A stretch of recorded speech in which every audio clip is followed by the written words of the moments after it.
Bem-vindos de volta ao Direito a Falar. Estão abertas até o dia 30 de junho as candidaturas para o Prémio do Instituto do Conhecimento Abreu Advogados. Esta é a segunda edição do prémio que distingue as melhores teses de mestrado e doutoramento aprovadas em júri universitário nos anos de 2013 e 2014 na área do Direito. É nosso convidado o coordenador do Instituto do Conhecimento Abreu, a Ricardo Costa, a quem desde já agradeço a presença neste Direito a Falar. Muito boa noite. Muito boa noite, muito obrigado. Bem-vindo ao Direito a Falar. E gostava de lhe pedir que nos explicasse que prémio é este, é a segunda edição, e como é que os autores das teses podem concorrer.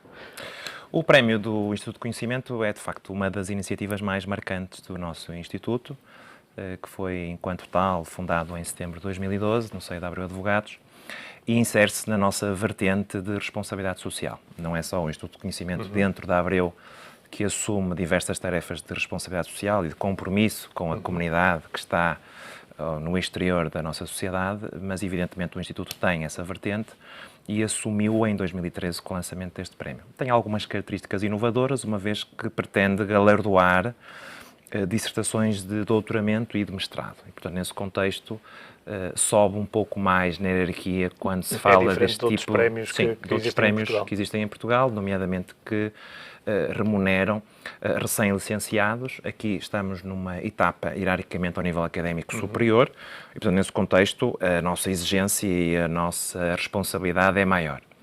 É uma segunda edição que se justificou justamente em razão do forte estímulo que foi a primeira edição de 2013. Correu muito bem, com uma grande qualidade, foi um trabalho muito entusiasmante.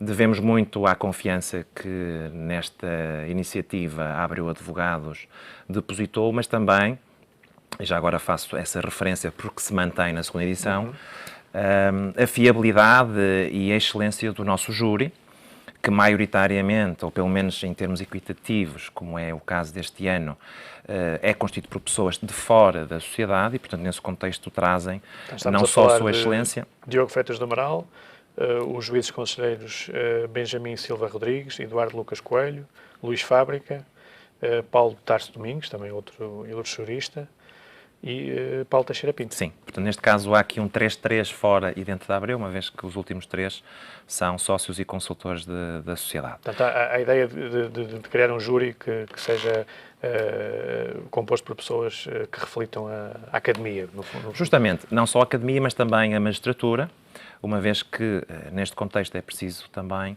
avaliar estas dissertações enquanto ferramentas de aplicação do direito e, portanto, estes magistrados, justamente, num mais virado para o direito público, outro mais direcionado para o direito privado. Portanto, nesse contexto, de facto, 2013 foi uma iniciativa marcante, correu bem, acima das nossas expectativas. Eu creio que há, no direito a este nível, muitas vezes uma inibição daqueles que obtêm este grau académico, nomeadamente ao nível de doutoramento, de se candidatarem, portanto, quase que fazerem uma espécie de segundas provas quando não estão submetidos a isso.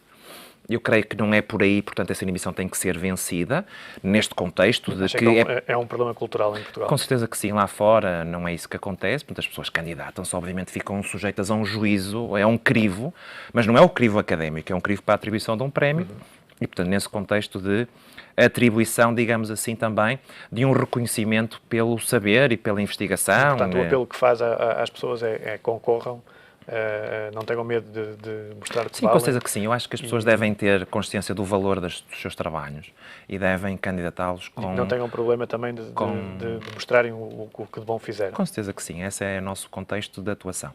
Por outro lado, o prémio também serve para nós estabelecermos esta interação que é uma marca quase distintiva do Instituto de Conhecimento, não é? A interação com o exterior.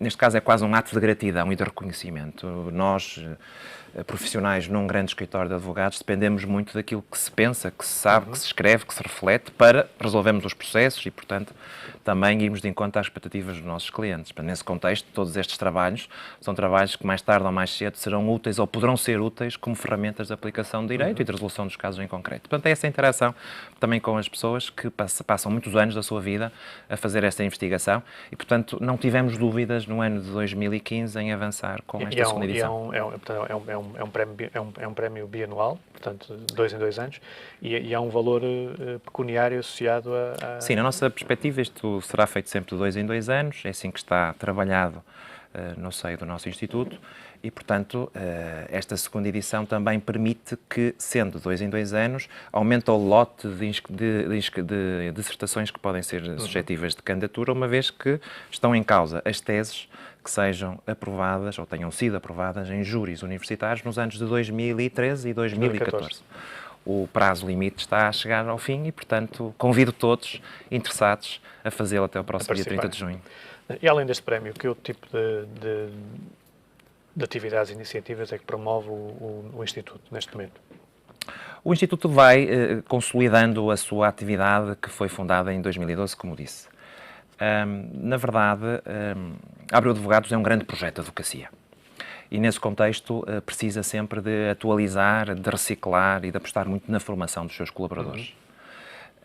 Tem feito um projeto ascendente, começou em 1993 e hoje está colocado a Abreu Advogados no topo das maiores sociedades, seja qual for o critério que possamos adotar para chegar a essa conclusão. Ou nas 3 maiores, ou nas 5 maiores, enfim, de acordo com o critério, esse percurso é objetivo, está feito. Agora é preciso consolidá-lo e, porventura, ter mais ambição para ainda ser mais consistente. E essa consistência, creio, que está na mente de todos os que são sócios, todos os que têm administrado e gerido esta sociedade, justamente em 2 valores base, confiança e fiabilidade. Sem confiança e fiabilidade, os sociedades de advogados, com certeza, que não vão prestar um bom serviço, nem as pessoas, nem as empresas vão procurá-las para resolver os seus problemas. Nesse contexto, apostar no conhecimento que se faz dentro de uma sociedade. Eu costumo dizer que uma grande sociedade de advogados é claramente hoje um belíssimo laboratório para a experiência, para a experimentação jurídica. E, portanto, eu que sou um académico, muitas vezes estou a dar casos práticos aos meus alunos, justamente com base naquilo que nós podemos retirar de um processo, de um caso, de uma dúvida que nos tiraram, não sei, do escritório.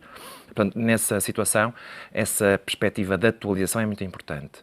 E, portanto, o Instituto de Conhecimento veio estabelecer, em primeiro lugar, uma grande vertente, ou institucionalizar a vertente de formação, que sempre foi feita no escritório, mas agora numa perspectiva como centro de formação, interna e externa. Isto é, por um lado, formamos os nossos colaboradores internamente, utilizando muitas vezes, ou recorrendo muitas vezes a académicos e, portanto, pessoas com uma grande capacidade e com um reconhecimento para irem justamente ao escritório transmitir o que sabem, e muitas vezes transmitir o que sabem para aprender também connosco, não é? Portanto, esse ato de humildade também é muito importante, porque ganhamos todos muito com o nosso intercâmbio.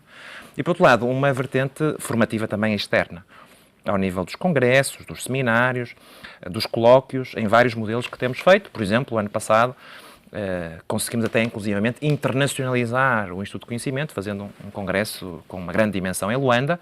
Porquê Luanda? Porque, justamente, a Abreu Advogados tem um projeto de internacionalização que hoje está completamente assumido, nomeadamente em Angola, em Moçambique. E que tema é que foi esse congresso? Foi um congresso de certas empresas, que vamos, em princípio, replicar, fazer a segunda edição no primeiro trimestre de 2016. Vamos mudando os módulos, de acordo com as necessidades do mercado local. Temas que interessam aos vossos clientes, no fundo. Com certeza que sim, mas tem a particularidade de ser um congresso ancorado em parcerias. Por um lado, com a FPL Advogados, que é a nossa sociedade parceira em Angola, e por outro lado, institucionalmente, com a Faculdade de Direito da Universidade Agostinho Neto, que é a entidade universitária ao nível do direito mais reconhecida em Angola, com a qual temos um protocolo já há muitos anos, e este é um instrumento justamente de execução desse protocolo, e, portanto, aqui vamos jogando com o meio da advocacia local, mas também com o meio universitário, que é muito importante. Portanto, essa parte, digamos, de formação externa está consolidada e a tendência é consolidar cada vez mais e com mais ambição. Por outro lado, temos uma vertente editorial muito interessante, digo eu. Nós elencamos, em 2012, a Almedina como uma parceira essencial deste projeto.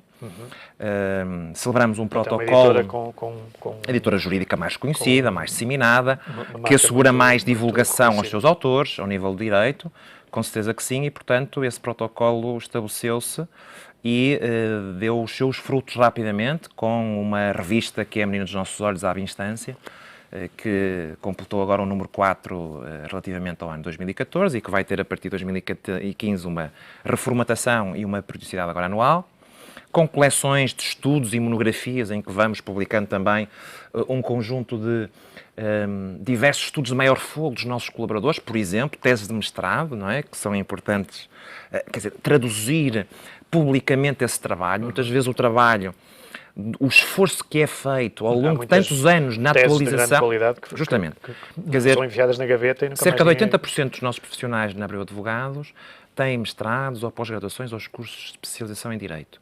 Por que não traduzir isso em estudos que sejam publicados? Por que não retirar isso, digamos assim, dos muros da sociedade e colocar para toda a comunidade jurídica poder consultar? É esse o objetivo destas coleções, seja em monografia, seja inclusivamente em estudos. Temos ideias, inclusivamente, de alargar estas publicações juntamente com a Almedina.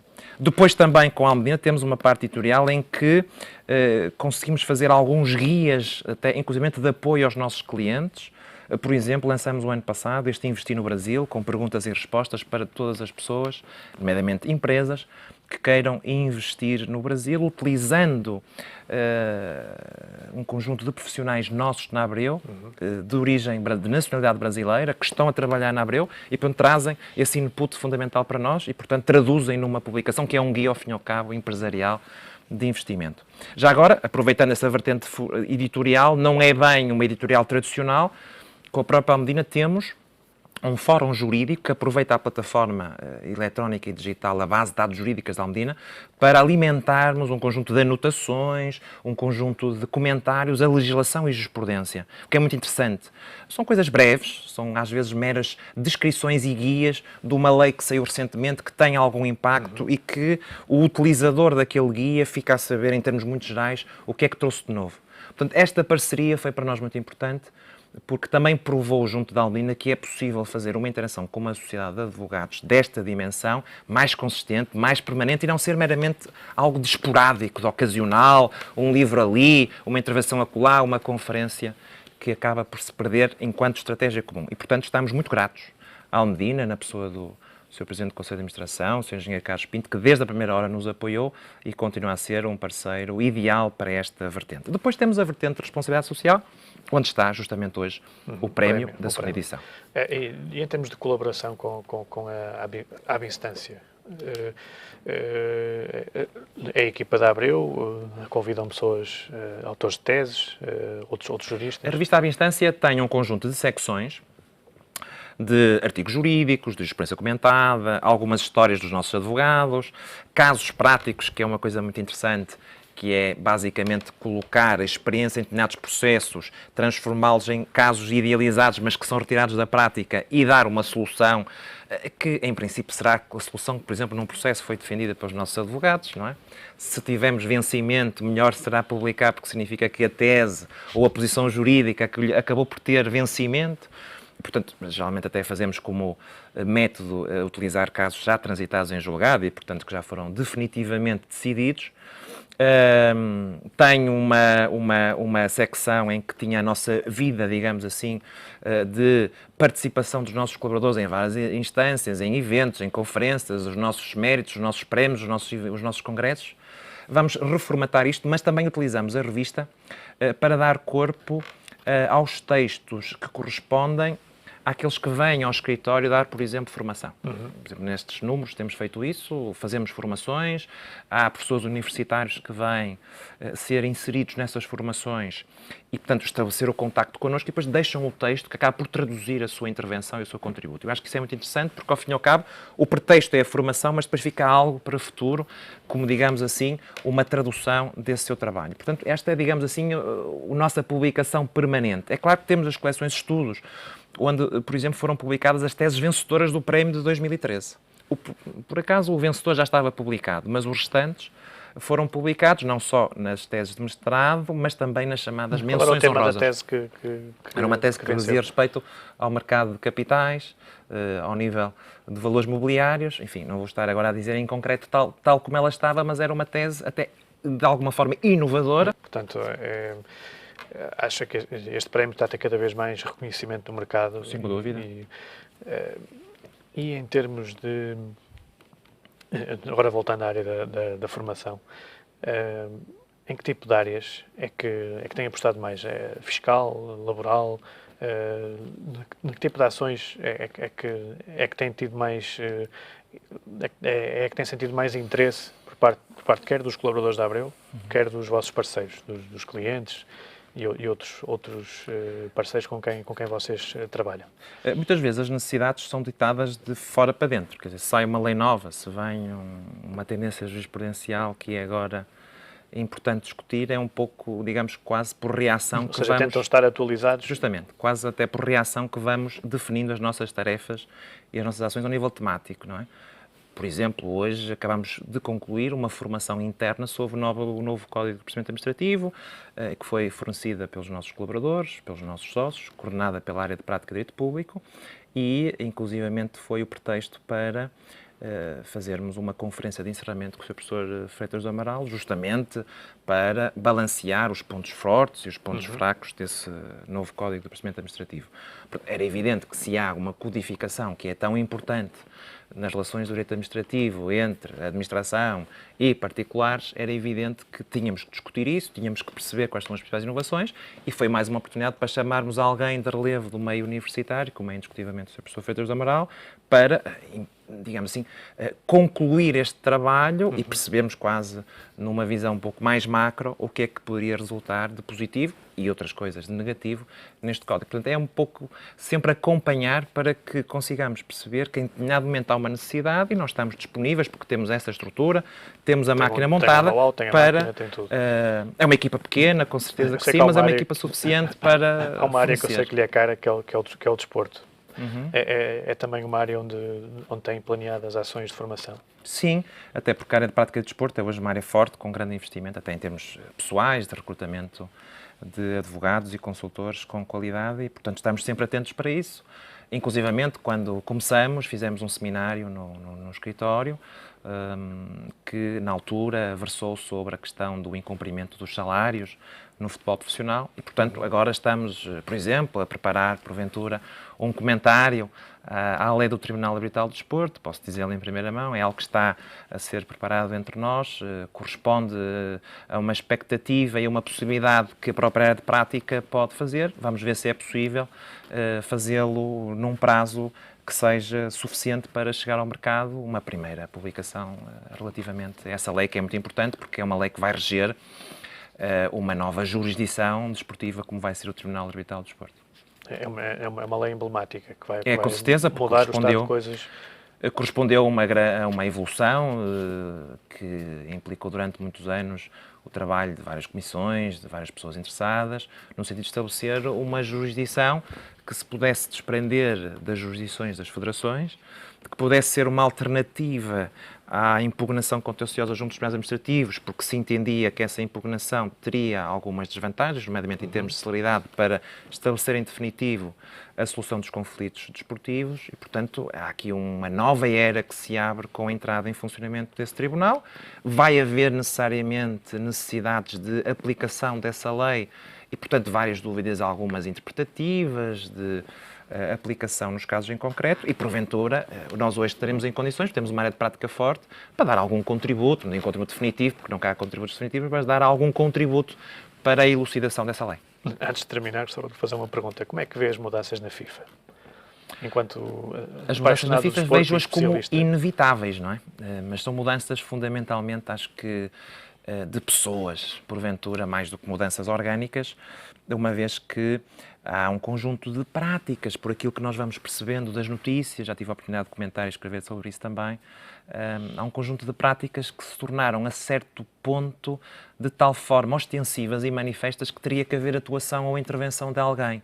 Calhou de ser a justiça norte-americana e a justiça suíça a desencadear, digamos, uma investigação que acaba por colocar a nu algumas práticas que ao longo dos anos... Foi mais por pressão dos Estados Unidos. Porventura porque houve um pretexto para a investigação, não é? E a partir desse momento esse pretexto originou uma investigação que depois acaba por se cruzar com muitos personagens, com muitos atores, nomeadamente das confederações regionais respeitantes ao futebol, tanto na América do Norte como na América do Sul, que depois cruzaram com os eventos vários que a FIFA tem organizado ao longo dos anos, depois cruzaram com a atribuição de campeonatos do mundo e também as eleições para a própria FIFA. Portanto, é um mundo cruzado em que as suspeitas eram fortes e que agora, porventura, há prova. Portanto, agora estamos também num momento apurado de obtenção de prova. Vamos ver o que ela atribui, mas com certeza, depois deste sinal que foi a renúncia de Blatter, com certeza que é um mundo que já não será no futuro aquilo que foi no passado. Nada será como antes. Acho que sim. E em relação a Portugal, ao desporto em Portugal? O desporto em Portugal agora vai ter ao nível jurídico essa nova lei. grande inovação que vai ser a entrada em funcionamento do Tribunal Penal do Desporto. Os agentes esportivos julgo que estão muito ciosos de saber o que é que isso poderá criar, seja não só a nível de celeridade, porque isso é sempre o objetivo que todos pretendem quando estão a dirimir conflitos esportivos, mas nomeadamente em sede de qualidade técnica, que é algo que haja aparece uma decisão sempre... que seja aceita por todos.